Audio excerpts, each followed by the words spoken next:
Narrativas, o podcast da Carambaia.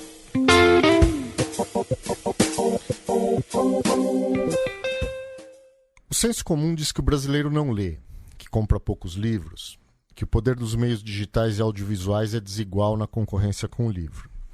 Mas afinal, quem é esse leitor brasileiro do qual falamos? Essas afirmações serão verdadeiras ou não? Podemos defini-lo com meia dúzia de frases? Para aprofundar um pouco mais o assunto, levantar hipóteses sobre o perfil do leitor brasileiro e entender melhor quais são seus hábitos e dificuldades, o Narrativas, podcast da Carambaia, gravou 3 programas. No primeiro, converso com Zoara Fayla, no Instituto ProLivro, sobre os dados da pesquisa Retratos da Leitura no Brasil. No segundo programa, a editora da Carambaia, Ana Lima Cecílio, discute a formação de leitores com a autora Blandina Franco e as pesquisadoras Isabel Lopes Coelho e Cristiane Rogério. Finalmente, no último programa da série, eu falo com o autor Renato Morricone a respeito do consumo de diferentes narrativas que temos à disposição no mundo de hoje e de como isso tem impacto na leitura.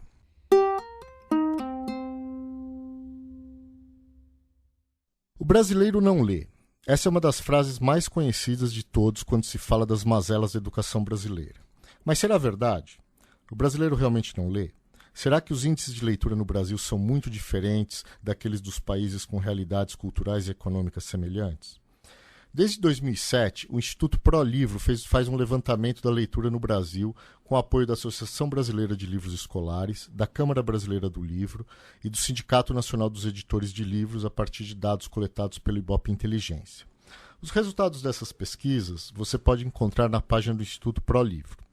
Para falar sobre os hábitos de leitura do brasileiro, estou no telefone com Zoara Fayla, socióloga pela Unesp e mestre em Psicologia Social pela PUC São Paulo.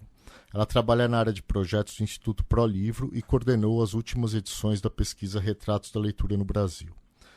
Eu sou Fabiano Cury, editor na Carambaia. Você fala no seu artigo, no livro do Retratos da Leitura no Brasil, que sem dúvida, houve um avanço na escolaridade desde a primeira pesquisa e que isso se reflete em melhores índices de leitura. Contudo, os últimos anos foram marcados por uma retração econômica, desemprego, que acaba afetando o consumo de livros. É possível dimensionar o impacto que isso vai ter nos hábitos do leitor? A gente, na verdade, costuma olhar para esses números, né, de forma não separada, né? Quer dizer, uma coisa são os hábitos de leitura, o comportamento leitor, e a outra, os hábitos de consumo de leitura, né? Porque eu acho que a formação leitora, ela se dá independente da questão do acesso. Tem, na verdade, uma resposta a partir de como está sendo a formação leitora desses jovens, dessas crianças na escola, né? Infelizmente, a gente, até por outras avaliações, PISA, a gente tem visto pouca evolução nos indicadores de qualidade da educação. E isso, sem dúvida, reflete na questão do indicador de leitura, né? Então, eu, infelizmente, não vejo muita perspectiva de aumento, né, no número de leitores jovens. Em 2007, a pesquisa levantou que o brasileiro lia em média 4,7 livros por ano. Em 2015 foi para 4,96, o que dá mais ou menos 5,5%. A gente comemora, a gente fica preocupado. Em 2011 você tinha tido uma queda, né? Foi 4,7, 4 e 4,96. Então, na verdade, é uma pequena elevação, e se você abre esses números, né, para saber o que está sendo lido, você verifica que livro inteiro foi lido só 2,4, né? E a elevação se deu principalmente pela leitura de Bíblia, né, que não é lida inteira, e livros religiosos, tá? Então, a Bíblia, em geral, ela reflete, né, um aumento também de evangélicos, pentecostais, né? Então, eu acho que a gente não está, quando verifica, analisa esses números, né? A gente não está formando esse leitor mais crítico, esse leitor para sempre, né? A gente teve uma elevação no público adulto, que é quem faz essas leituras, né? Sim, Livros religiosos. Porque Se a gente pelo dado não estava... tiver... Desculpa só, estava escrito assim, eu vi que entre os jovens e crianças há uma predileção até por contos, por outros tipos de narrativa, e que o livro religioso acaba entrando um pouco mais tarde, né? Então isso é algo que a gente já percebe até no mercado editorial, que o grande apelo religioso, Exatamente. né? A Bíblia e outros livros são assim, disparados, mais citados entre os mais velhos. Então, assim, contos, poesia, livros científicos, eles vão perdendo espaço conforme o leitor envelhece, né? Exato. Mas quando a gente analisa por que houve um aumento no número de livros lidos e no número de leitores da população em geral, você encontra a resposta principalmente na leitura de livros religiosos, né? Porque se você comparar número de leitores na faixa de 5 a 17 anos, nas duas últimas edições, você vai ver que não houve elevação. Porque as crianças e os jovens estão lendo exatamente como liam, né? Em termos tanto de volume de livros lidos, como em percentual dessa população que lê.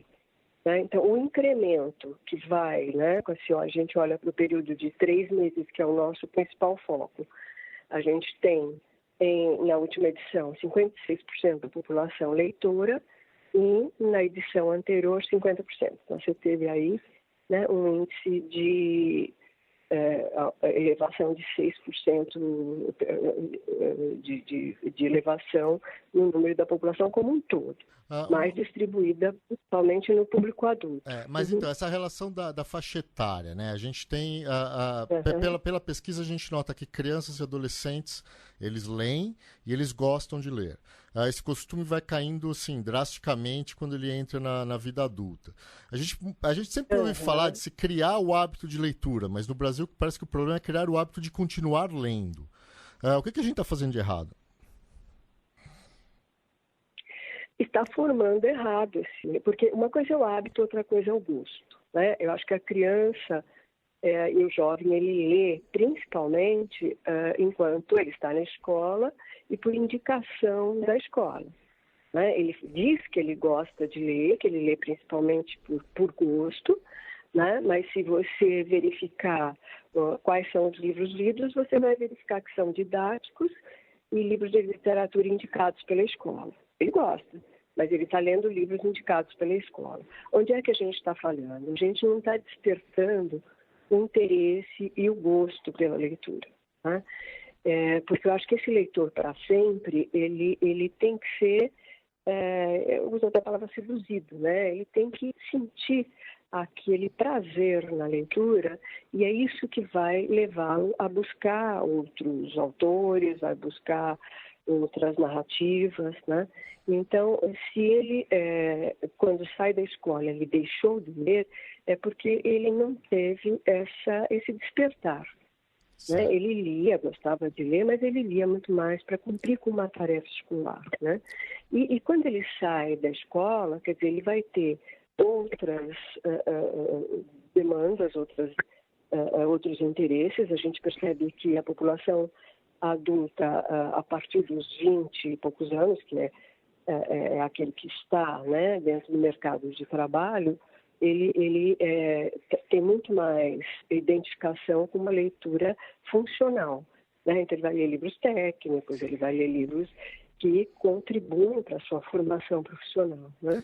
Tem um outro dado nisso que você fala, que assim, quando é perguntado aos pesquisados o significado da leitura para eles, a gente percebe que nas classes mais altas há uma identificação com o prazer.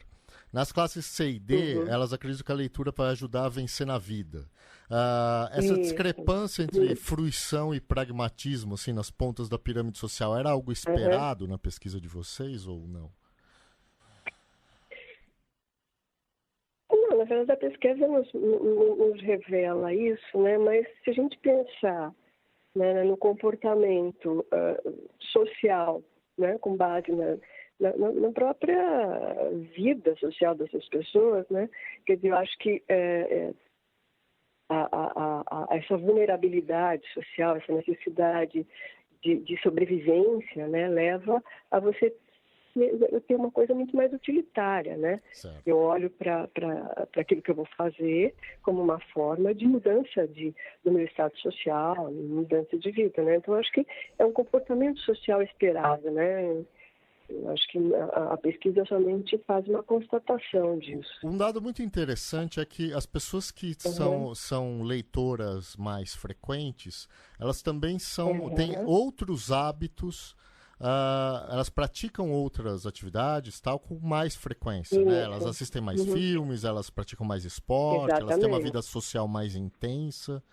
Esse é um dado bem interessante assim, da pesquisa.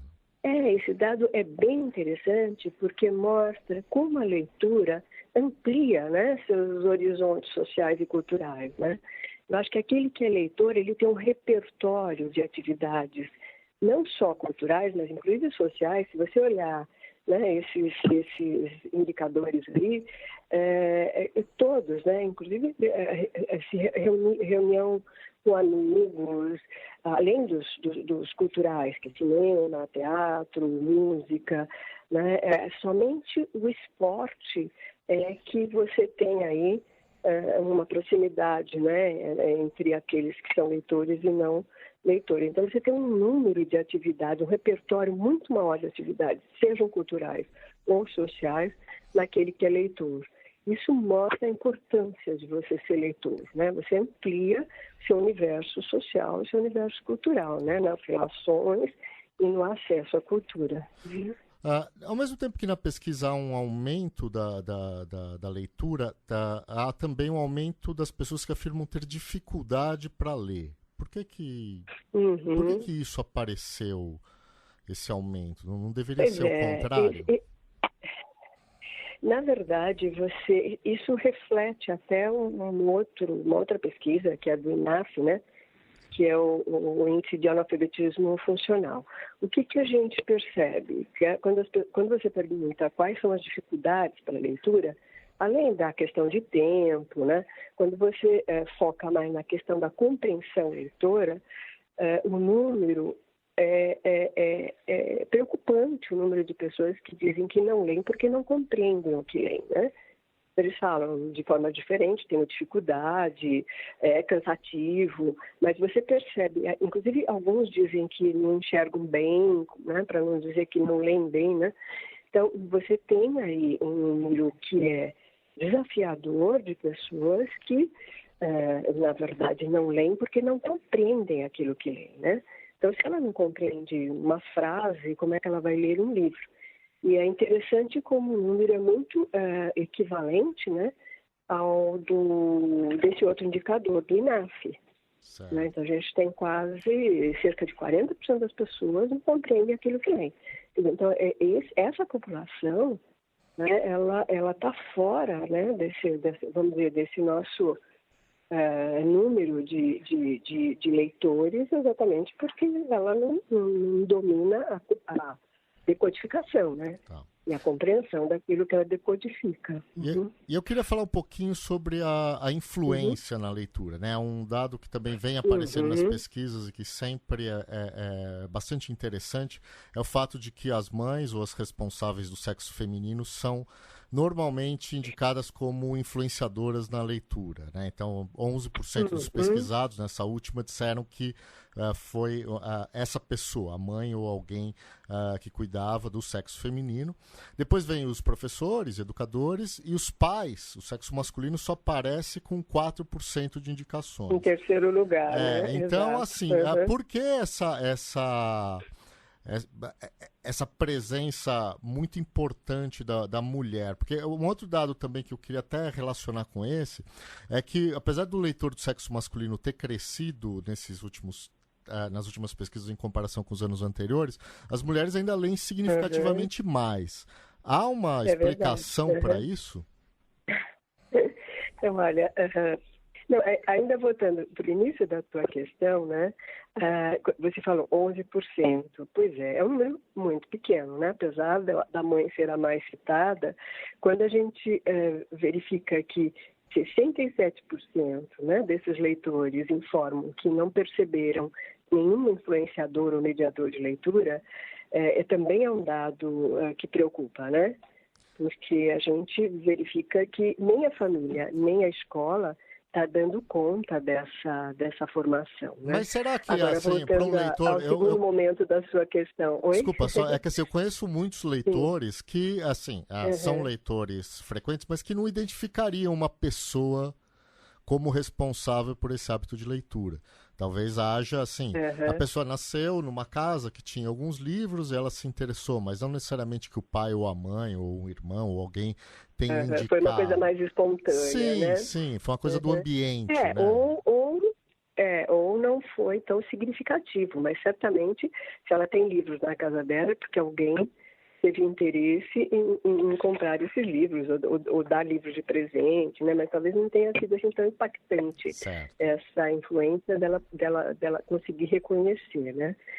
Mas eu acho que se a gente tivesse, de fato, essa preocupação, né, com essa necessidade de desenvolver práticas ou estímulos, né, para formar esse leitor, para cativar esse leitor, talvez a gente tivesse um número maior de leitores, como a pergunta que você fez lá atrás, né? Mas em relação às mães, tanto dentro da escola, em relação às mulheres ou às mães, né, se você olhar qual é o status social dessa mãe, desse 11%, você vai verificar que é uma mãe de classe média, que é uma mãe de nível superior ou médio, né? Infelizmente, né, essa mãe que é a citada não é a mãe das classes D e E, e não é a mãe, né, que não tem escolaridade, porque forma leitor quem tem o hábito de leitura, né? Eu acho que a família leitora, o professor leitor é quem tem mais repertório e possibilidade de estar sendo um mediador e estar sendo um influenciador, né? A mulher, quer dizer, eu acho que tanto quando você olha para a questão da escolaridade, a mulher também, né, principalmente na área de humanas, ela também, né, você vai ter mais mulheres do que homens, né, com formação superior, né? E, de fato, elas leem mais, gostam mais de ler. Agora, o porquê, né? Aí é uma hipótese, né? Porque acho que não é uma pesquisa aí voltada para verificar, né? Por que a mulher... Eu acho que a leitura exige uma concentração maior, né?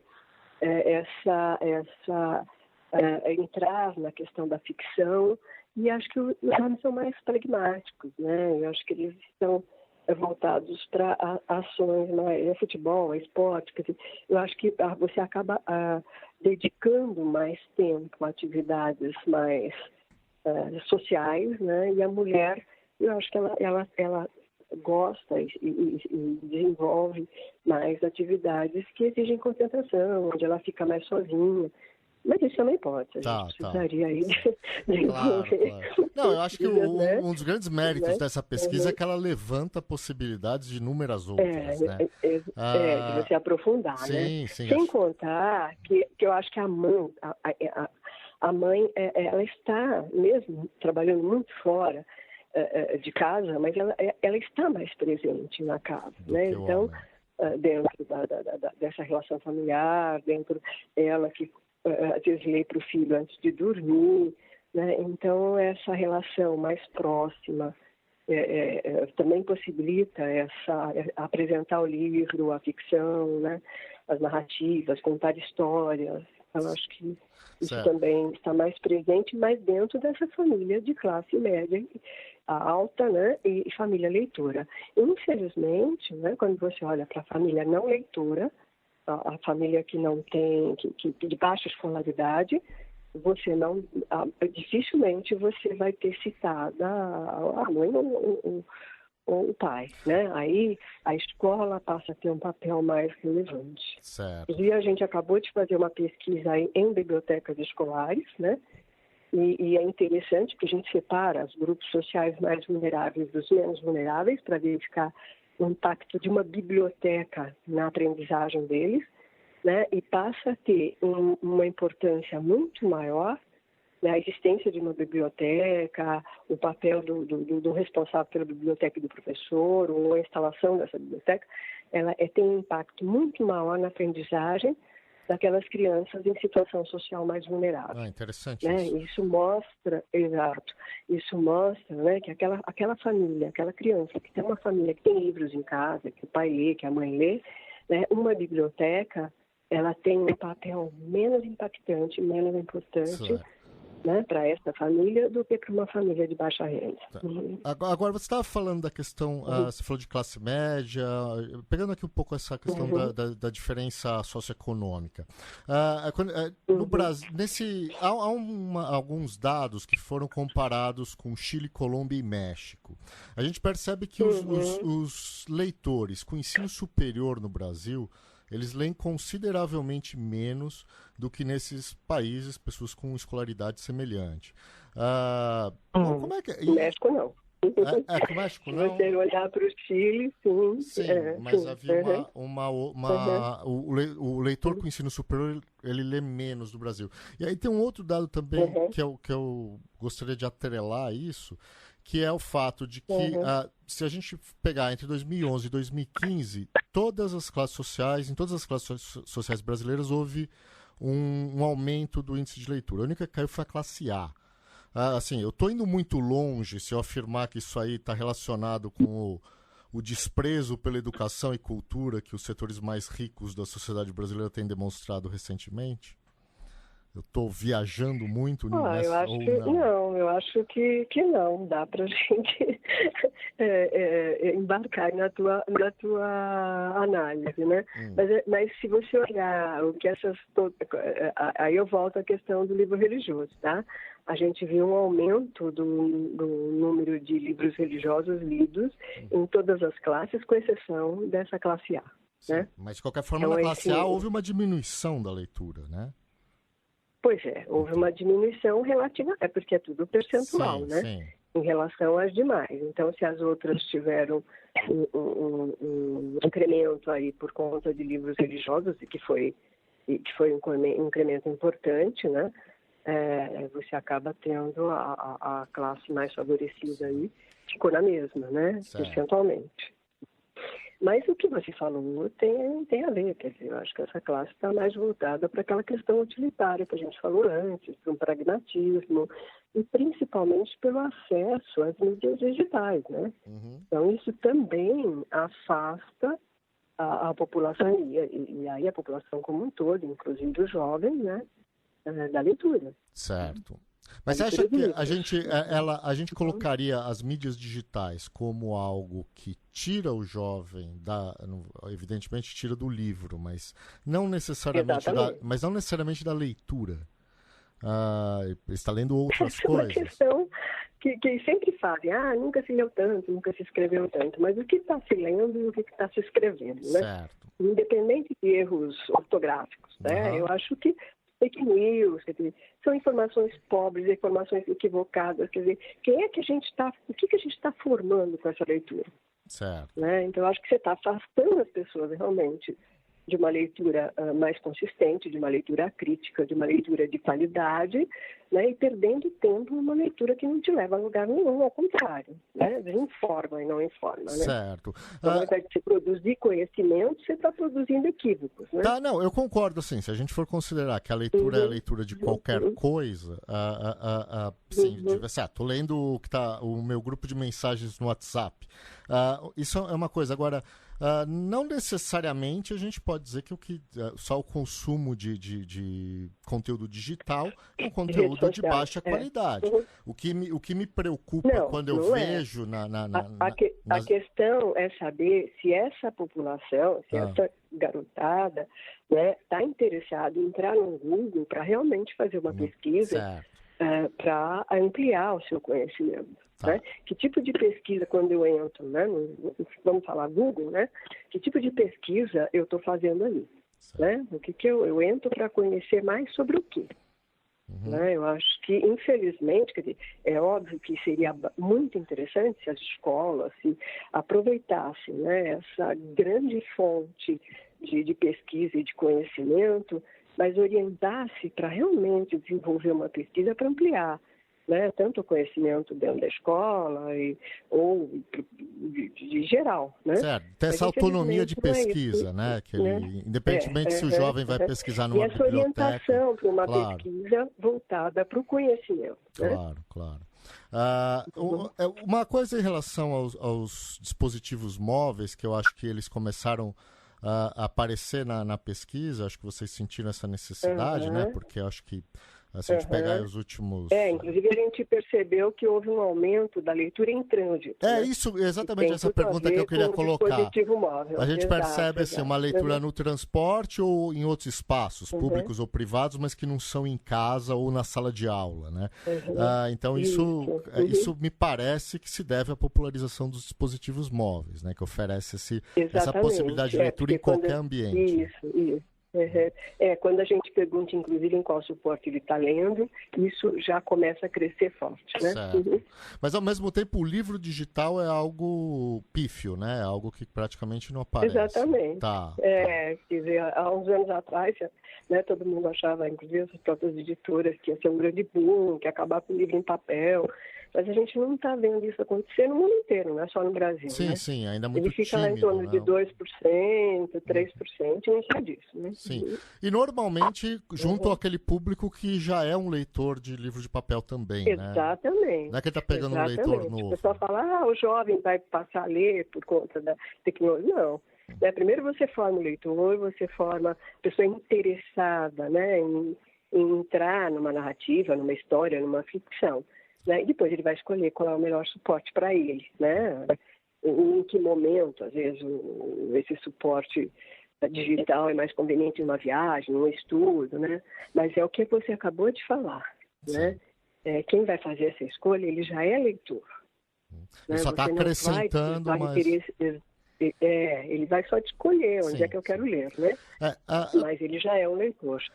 Eu queria colocar duas questões que eu acho que são, vamos dizer, lugares comuns que a gente costuma ouvir muito no Brasil, mas eu acho que essa pesquisa ela mostra alguma coisa um pouquinho diferente. Talvez bastante diferente. A gente percebe, por exemplo, quando se fala por que as pessoas não leem, ou quando se pergunta para alguém por que ela não lê, normalmente ela fala que uma das primeiras desculpas normalmente é assim, eu não tenho tempo. Porém, a gente percebe que a pessoa ela preenche o tempo dela com várias outras coisas. Óbvio, eu acredito que existam algumas pessoas realmente que têm absoluta falta de tempo, mas eu não imagino que seja a maioria. Então, ela só não... o livro ele fica relegado para o segundo plano, terceiro, quarto, porque ela vai fazer outra coisa. E uma outra questão também que é colocada muito como um impeditivo para a leitura no Brasil é o preço do livro. Porém, a gente percebe na pesquisa que ele foi citado como um problema para 2% entre os leitores e 5% entre os não leitores. Está lá em sétimo, oitavo lugar. Então ele não vê foi a classificação. Não é que o preço do livro é um problema, é uma barreira, o livro é caríssimo, a pessoa não vai conseguir ler. Até porque se você comparar o preço do livro com o que se gasta com um celular, com internet, né, você vai ver que se gasta muito mais, né, com internet do que com livro. Sim, além da possibilidade de você pegar emprestado, ir à biblioteca, comprar num sebo um livro usado. Por que a biblioteca é tão pouco frequentada, né? Sim. Então, realmente não tem nada a ver. E se você olhar para a pesquisa que foi publicada ontem, da FIP, né, comparando o preço do livro de 2006, acho que é, até agora, ele caiu em preços atualizados, né? Ele caiu mais de 50%. Sim, os livros né? Eles não têm tido os mesmos reajustes dos outros produtos. Pois é. Então, realmente, não é o preço, é o interesse, né? Sim.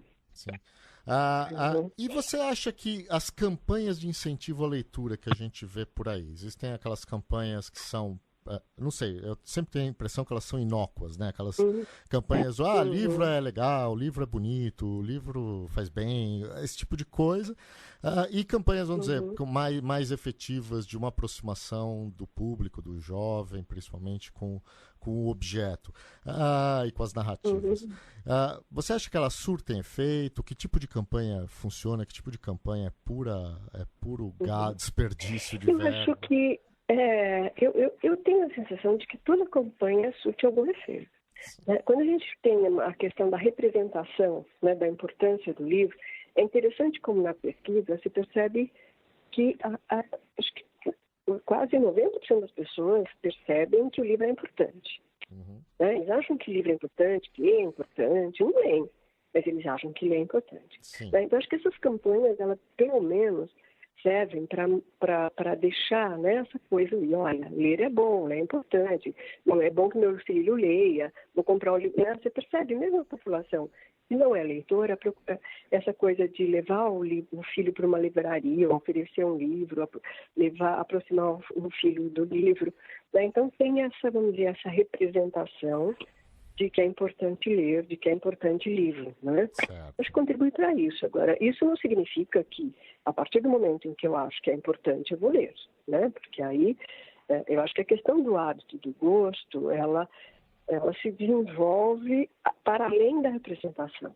Né? Mas eu tenho hábitos nos tipos de comida, de vícios, que eu sei que não são bons, mas eu continuo fumando, né?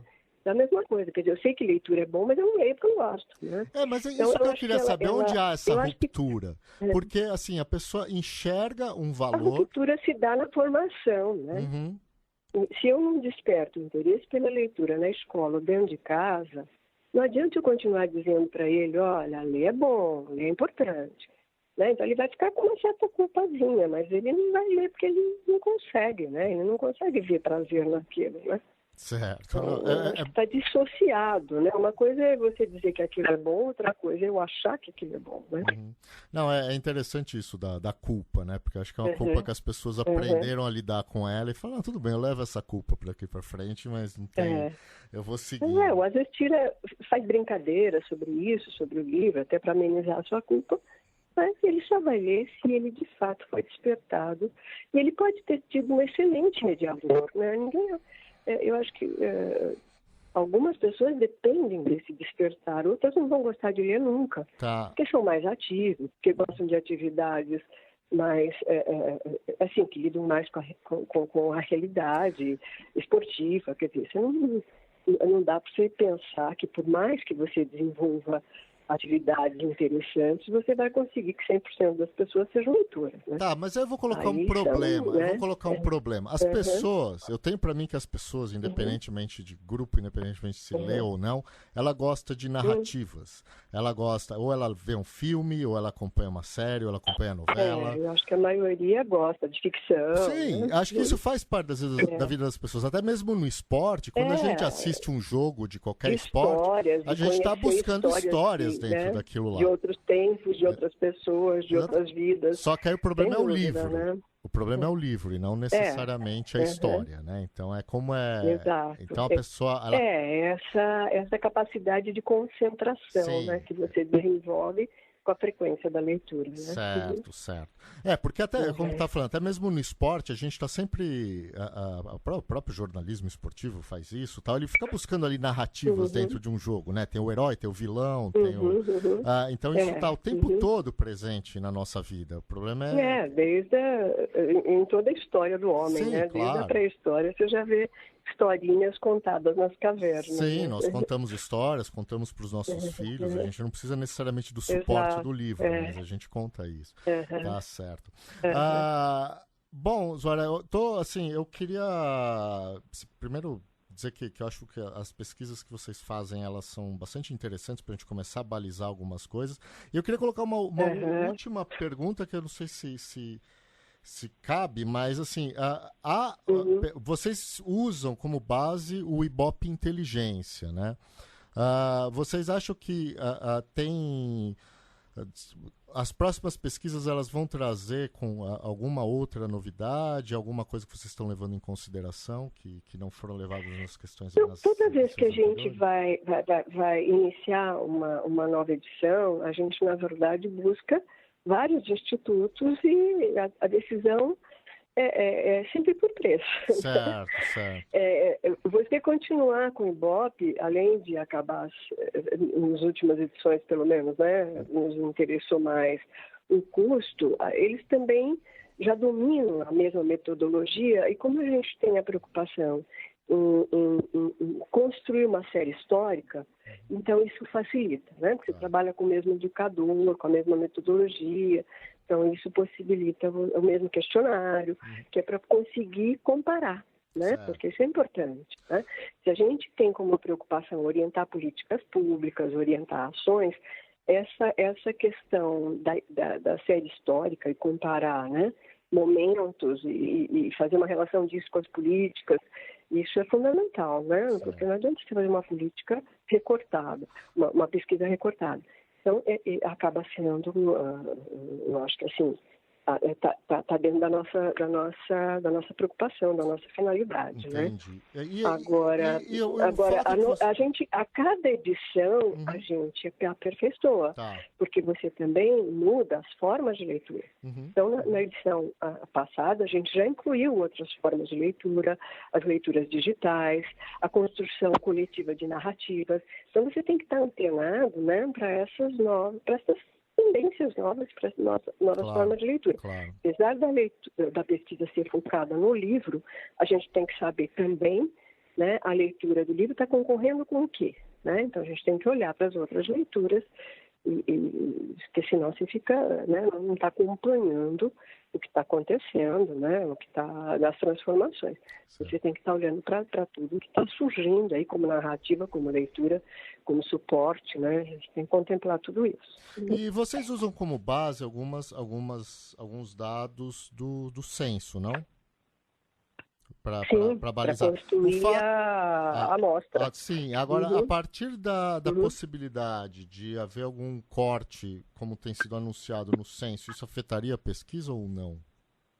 Ou não dá para dizer por enquanto ainda não, né? Tá. Não acredito que não. Tá. Porque eu acho que os dados principais da amostra, elas vão ser mantidas pelo censo, porque pelo menos do que eu vi alguma coisa aí do que vai ser cortado, são aquelas pesquisas, análises mais em profundidade. Entendi. Mas o que a gente, para desenhar a nossa amostra, a gente tem que olhar a faixa etária, a questão da escolaridade, para compor uma amostra que seja representativa do povo brasileiro. Tá certo. Isso, eu imagino que não vai ser alterado, né? Tá legal, Zora. Muito obrigado. Tá Agradeço bom? muitíssimo Nada. pela conversa. Um abraço. Obrigada a você. Um abraço. Tchau, tchau.